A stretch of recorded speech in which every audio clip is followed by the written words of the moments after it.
논리를 넘어서는 믿음의 눈 사랑하는 여러분, 하나님의 이름으로 평안을 빕니다. 오늘 우리가 함께 나눌 이 이야기가 여러분의 삶의 깊은 울림과 새로운 희망을 가져다 주기를 기도합니다. 본격적인 이야기에 앞서 잠시 시간을 내어 구독과 좋아요를 눌러주시면 감사하겠습니다. 여러분의 이 작은 손길 하나가 지금 어딘가에서 간절한 위로와 용기를 필요로 하는 또 다른 영혼에게 하나님의 은혜로운 메시지가 전달되는 통로가 될 수 있습니다. 여러분의 나눔을 통해 더 많은 이들이 축복의 이야기에 동참하게 될 것입니다. 우리는 살아가면서 때로 도저히 해결할 수 없을 것 같은 문제 앞에 서게 됩니다. 내 힘만으로는 이룰 수 없는 거대한 꿈, 너무나도 큰 장애물, 그리고 나보다 훨씬 강력해 보이는 사람들의 반대에 부딪히곤 하죠. 상황을 이성적으로, 논리적으로 따져보면 어떤 희망도 보이지 않습니다. 의사는 더 이상 가망이 없다는 진단을 내리고 꿈을 펼치기엔 자금이 턱없이 부족하며 수십 년간 끊으려 해도 끊지 못한 중독의 굴레에 갇혀 있습니다. 우리의 모든 이성은 이렇게 속삭입니다. 그냥 받아들여. 이건 내 운명이 아니야. 하지만 바로 이 지점에서 믿음이 시작됩니다. 하나님께서는 때로 우리를 의도적으로 인간적인 방법으로는 아무런 해결책이 없는 상황 가운데로 이끄십니다. 이것은 하나의 시험입니다. 우리는 과연 낙심하고 꿈을 포기할 것인가, 아니면 눈에 보이는 대로가 아닌 믿음으로 걸어갈 것인가를 선택해야 합니다. 예수님께서는 마태복음 16장에서 베드로에게 이렇게 말씀하셨습니다. 사탄아, 내 뒤로 물러가라. 너는 나를 넘어지게 하는 자로다. 내가 하나님의 일을 생각하지 아니하고 도리어 사람의 일을 생각하는도다. 예수님께서 왜 이토록 위험하다는 강력한 단어를 사용하셨을까요? 그냥 베드로야, 믿음을 좀 더 가져라. 혹은 좀 더 긍정적으로 생각해봐라고 말씀하실 수도 있었을 겁니다. 하지만 예수님께서는 아셨습니다. 모든 것을 인간적인 관점, 즉 자연적인 시각으로만 바라보는 것이 얼마나 위험한지를 말입니다. 그것은 우리가 하나님께서 예비하신 위대한 운명을 놓치게 만들 수 있기 때문입니다. 하나님은 초자연적인 분이십니다. 우리가 그분과 뜻을 같이 할 때 우리 뒤에는 보이지 않는 거대한 힘이 작용하기 시작합니다. 그 힘은 우리가 결코 해낼 수 없었던 일들을 가능하게 만듭니다. 그분은 아무도 닫을 수 없는 문을 여시고 인간의 의학이 포기한 곳에서 새로운 생명을 불어넣으시며 우리보다 훨씬 거대한 골리앗을 쓰러뜨리게 하십니다. 기억하십시오. 우리는 혼자서 인생을 살아가는 것이 아닙니다. 지극히 높으신 하나님께서 우리를 향해 숨결을 불어넣고 계십니다. 그분께 필요한 것은 우리의 작은 믿음, 단 하나입니다. 하나님, 제 눈에는 길이 보이지 않습니다. 제 모든 이성은 불가능하다고 말합니다. 하지만 주님께는 길이 있음을 믿습니다. 제 꿈을 위한 자금은 없지만 세상의 모든 것이 주님의 것임을 믿습니다. 제 아이가 빗나가고 상황이 암담해 보이지만 나와 내 집은 여호와를 섬기겠노라는 약속의 말씀을 붙듭니다. 여러분의 논리에 갇히지 마십시오. 논리는 때로 우리의 꿈을 훔쳐가는 가장 교묘한 도둑이 될 수 있습니다. 만약 여러분이 자신의 능력, 자원, 인맥, 경험과 같이 오직 인간적인 관점에서만 상황을 바라본다면 하나님께서 여러분 안에 심어두신 위대함을 놓치게 될 것입니다. 창세기를 보면 하나님께서 어떻게 천지를 창조하셨는지 나옵니다. 첫째 날, 빛이 있으라 하시니 빛이 있었습니다. 둘째 날에는 물과 하늘을 나누셨고, 셋째 날에는 식물과 나무를 만드셨습니다. 그리고 넷째 날이 되어서야 해와 달을 만드셨습니다. 참 흥미롭지 않습니까? 빛은 첫째 날에 이미 존재했는데 빛의 근원인 태양은 넷째 날에 만들어졌습니다. 어떻게 태양 없이 빛이 존재할 수 있을까요? 하나님께서는 바로 이 창조의 이야기를 통해 우리에게 보여주신 것입니다. 당신은 인간의 논리를 따르지 않는다는 것을, 당신은 초자연적인 분이라는 것을 말입니다. 그분은 우리의 삶 속에서 도저히 설명할 수 없는 일, 상식에 맞지 않는 일들을 행하실 것입니다. 41년 전 말기암으로 시한부 선고를 받았던 한 어머니가 어떻게 지금까지 건강하게 살아계실 수 있었을까요? 그것은 논리적이지 않습니다. 모든 확률을 뒤엎는 일입니다. 하지만 그것이 바로 우리가 섬기는 하나님의 역사입니다. 어쩌면 우리 한국인들은 이 진리를 누구보다 깊이 이해할 수 있을지 모릅니다. 우리 부모님 세대는 전쟁의 폐허 속에서 한강의 기적을 일궈내셨습니다. 당시 세계의 어떤 경제학자도 어떤 논리도 한국의 재건을 긍정적으로 보지 않았습니다. 하지만 우리 부모님 세대는 잿더미 속에서도 할 수 있다는 간절한 믿음과 희망으로 불가능을 가능으로 바꾸셨습니다. 그분들의 삶 자체가 바로 논리를 뛰어넘는 하나님의 기적을 증명하는 이야기입니다. 자, 제가 여러분께 수수께끼를 하나 내보겠습니다. 로마 숫자 9가 있습니다. i는 1, x는 10을 의미하므로 두 개를 합치면 9가 됩니다. 여기서 펜으로 선을 단 하나만 그어서 이 숫자를 6분으로 만들 수 있을까요? 아마 여러 가지 방법을 생각해 보셨을 겁니다. 하지만 로마 숫자의 규칙 안에서는 답이 보이지 않습니다. 논리의 틀 안에 갇혀 있기 때문입니다. 하지만 이렇게 하면 어떨까요? 9 앞에 알파벳 S를 쓰는 겁니다. 그러면 SX, 영어로 숫자 6분을 의미하는 단어가 완성됩니다. 우리는 로마 숫자라는 한 가지 생각에 갇혀 있었습니다. 하지만 하나님께서는 전혀 다른 차원의 해답을 가지고 계십니다. 우리가 홍해 앞에서 길이 막혔다고 생각할 때 하나님께서는 바다를 가르십니다. 우리가 광야에서 목말라 할 때 그분은 바위에서 물을 내십니다. 그분은 보지 못하는 자의 눈을 뜨게 하시고 불타는 용광로 속에서도 우리를 안전하게 지키십니다. 여러분의 논리에 갇히지 마십시오. 하나님은 논리를 초월하시는 분입니다. 이것은 나사렛의 어린 소녀 마리아에게 일어났던 일입니다. 천사가 나타나 그녀에게 말했습니다. 마리아야, 내가 남자를 알지 못하고 아들을 낳을 것이니 그의 이름을 예수라 하라. 성경은 마리아가 혼란스러워하고 불안해했다고 기록합니다. 당연한 반응입니다. 하나님께서는 방금 불가능해 보이는 약속을 주셨기 때문입니다. 남자 없이 아이를 낳는 것은 자연의 법칙을 거스르는 일입니다. 마리아는 천사에게 물었습니다. 저는 처녀인데 어떻게 이런 일이 있을 수 있겠습니까? 천사가 대답했습니다. 지극히 높으신 이의 성령이 너를 덮을 것이다. 천사는 마리아가 믿지 않는다고 화를 내지 않았습니다. 그저 그녀가 새로운 관점을 갖도록 도와주었을 뿐입니다.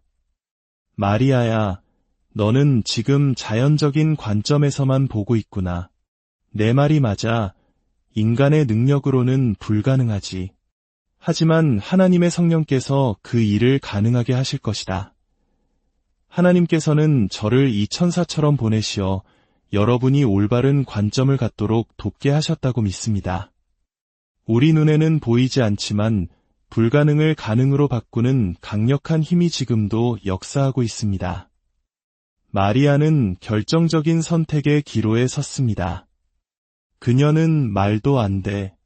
생물학 공부나 다시 하고 오세요. 라고 말하며 천사를 돌려보낼 수도 있었습니다. 하지만 마리아는 우리 모두가 해야 할 일을 했습니다. 그녀는 논리 너머를 바라보았습니다. 그리고 이렇게 고백했습니다. 주의 여종이오니 말씀대로 내게 이루어지이다. 그 말은 즉 어떻게 가능할지 모르겠습니다. 불가능해 보입니다. 하지만 하나님, 저는 당신의 말씀에 동의합니다. 그대로 이루어 주십시오 라는 뜻이었습니다. 마리아처럼 하나님께서는 우리의 마음에 상식적으로 이해되지 않는 약속들을 심어주실 것입니다. 절대로 나을 수 없을 것 같은 병, 도저히 시작할 수 없을 것 같은 사업, 절대로 가질 수 없을 것 같았던 아이. 여러분은 지금 마리아와 같은 자리에 서 있습니다. 계속해서 인간적인 관점에 머물러 계시겠습니까? 아니면 하나님과 뜻을 같이 하고 그분의 약속을 믿으시겠습니까? 이 놀라운 일은 여러분 자신의 힘이나 지혜, 노력으로 이루어지지 않을 것입니다. 오직 살아계신 하나님의 성령께서 그 일을 이루실 것입니다. 그것은 초자연적인 일이 될 것이며 누구도 그 공로를 차지할 수 없을 것입니다. 모든 사람이 알게 될 것입니다. 이것은 분명 하나님의 손길이라고 말입니다. 몇 년 전 성대암에 걸린 한 남성을 만난 적이 있습니다. 그는 수술을 받기 위해 큰 병원에 와 있었고 수술 전에 기도를 부탁하러 저희를 찾아왔습니다.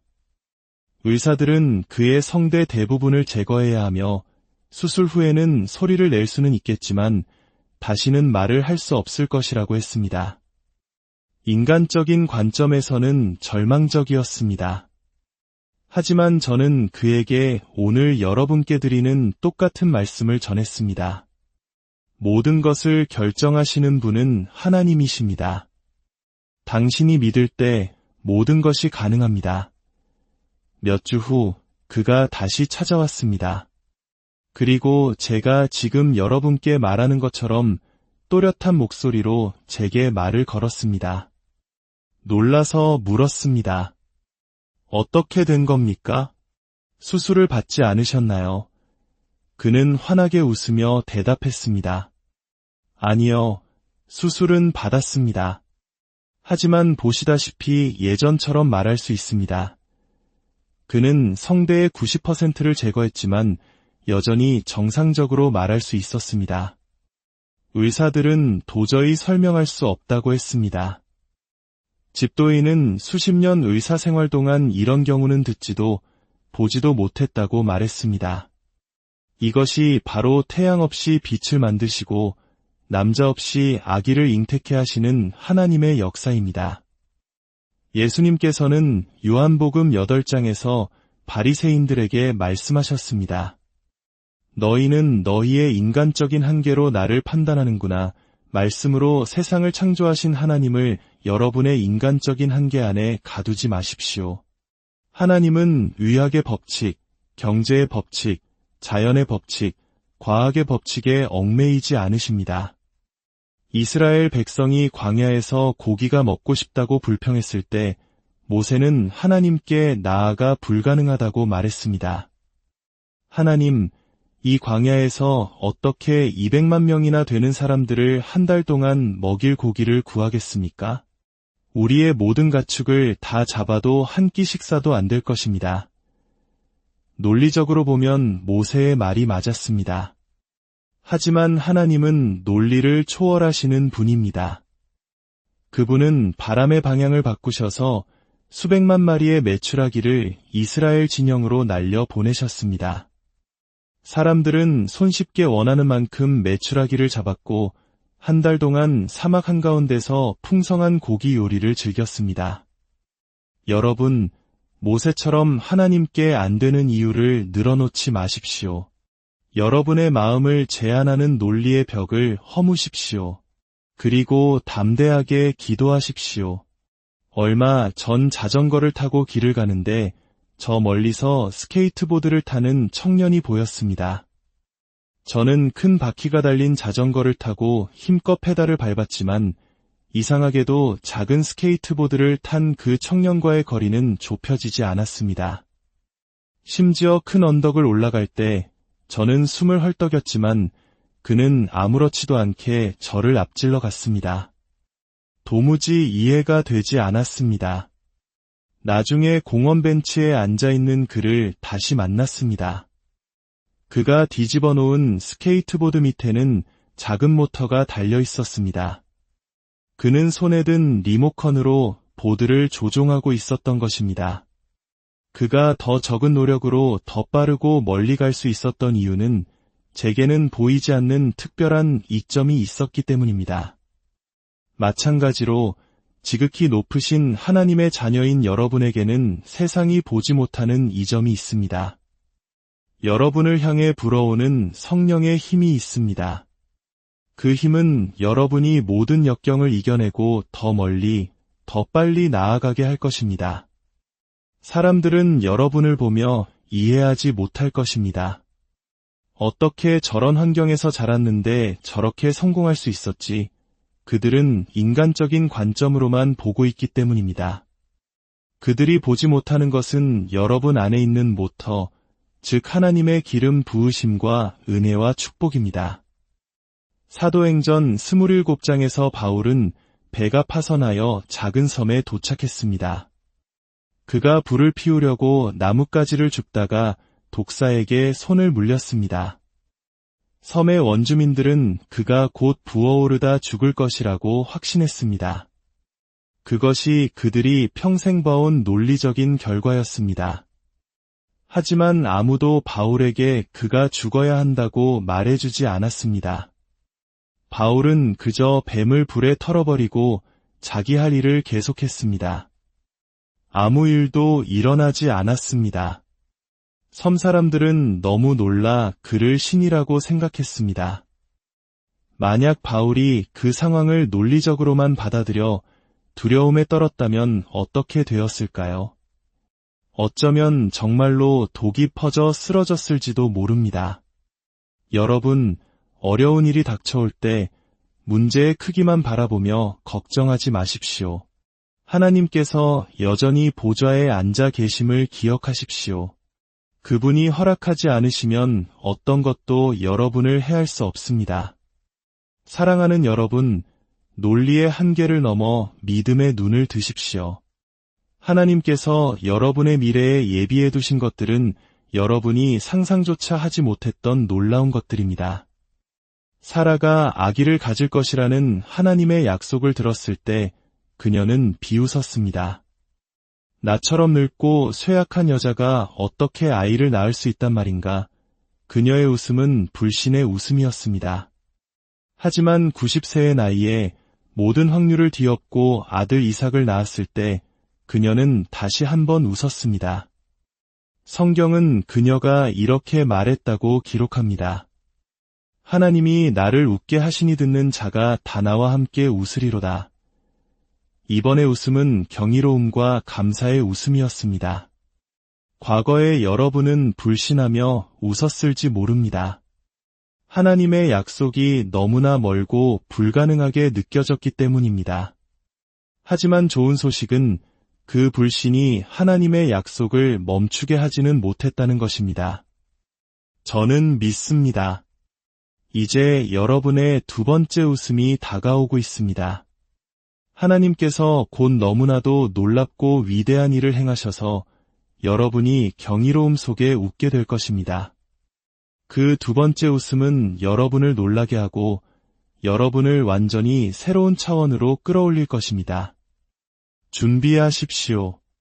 하나님께서 이제 여러분의 삶에서 모든 역경을 뒤엎고 당신의 위대하심을 드러내실 것입니다. 여러분이 이 말씀을 듣고 있다면 그것은 여러분의 두 번째 웃음이 이미 가까이 와 있다는 증거입니다. 이제 여러분의 역할을 하십시오. 인간적인 관점으로만 세상을 보지 마십시오. 여러분의 논리가 하나님의 역사를 제한하게 두지 마십시오. 지극히 높으신 하나님께서 여러분의 편이십니다. 제가 여러분을 위해 기도하겠습니다. 이 말씀을 믿음으로 받으시는 모든 분들 위해 다퉜던 문들이 열리고 질병이 치유되며 중독의 사슬이 끊어지고 가정의 회복이 임하기를 선포합니다. 치유와 온전함, 풍요로움과 하나님께서 예비하신 완전한 운명이 예수님의 이름으로 여러